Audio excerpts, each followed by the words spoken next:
হাই friends, মই ৰং চেনেলত সম্প্ৰচাৰিত হৈ থকা সূৰুযমুখী ধাৰাবাহিকখনৰ আজিৰ খণ্ডটো চাবলৈ বহুত বেছি ভাল লাগিব, কিয়নো যোৱাটো খণ্ডত নন্দই শুই আছিল আৰু তেতিয়া ভনীমাই তই ইয়াত শুই আছা বুলি কৈ গাত পানী ঢালি দিছিল আৰু তই ইয়াত থাকিব নালাগে বুলি কৈ নন্দক মাৰিছিল।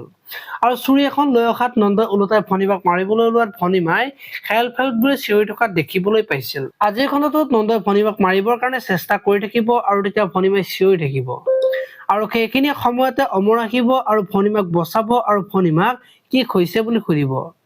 আৰু তেতিয়া ভনীমাই শেৱালিৰ আগৰ কথাবোৰ যে নন্দৰ কাৰণে শুনে গম পালে সেই সকলোবোৰ কথা কোৱা দেখিবলৈ পাব। এইফালে আকৌ অমৰাজী শেৱালিহঁতৰ ঘৰলৈ যাব আৰু নন্দই যে মাহীয়েকক চুৰিৰে মাৰিব খুজিছিল সেই কথাটো শেৱালিক কব আৰু শেৱালি আচৰিত হৈ পৰা দেখিবলৈ পাব। এতিয়া শেৱালি অমৰক কি কব দেখিবলৈ পাব আজিৰ খণ্ডটোত। আনফালে আকৌ শেৱালিয়ে যে শুনক কাইলৈ ঘৰলৈ কিয় নাহিলা বুলি সুধিব আৰু তেতিয়া শুনৰ খং উঠিব আৰু তোমাক কিয় লাগে বুলি শেৱালিক গালি পাৰিব। এতিয়া শেৱালিয়ে কি কব দেখিবলৈ পাব আজিৰ খণ্ডটোত।